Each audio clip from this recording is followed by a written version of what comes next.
महाराष्ट्रात वसंतराव नाईक समितीच्या शिफारशीवरून राज्य व्यवस्था स्वीकारली। या गाव पातळी ग्रामपंचायत, तालुका पातळी पंचायत समिती व जिल्हा परिषद यातील संस्था यातील सर्वात कनिष्ठ स्थळ म्हणजे ग्रामपंचायत होय।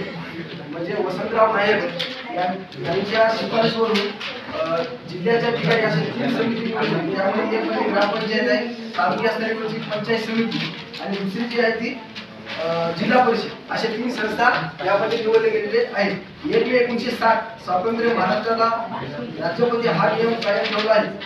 1 मे 1960 ची आपला महाराष्ट्र काळाला स्वातंत्र्य झालं, बरोबर।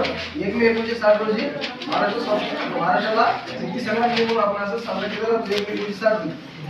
तर 73व्या घटनादुरुस्तीनुसार या कायद्यात काही सुधारणा केल्या। महाराष्ट्रात आज 27,000 1938 तर 27,968 ग्रामपंचायत आहे महाराष्ट्रामध्ये आतापर्यंतच्या।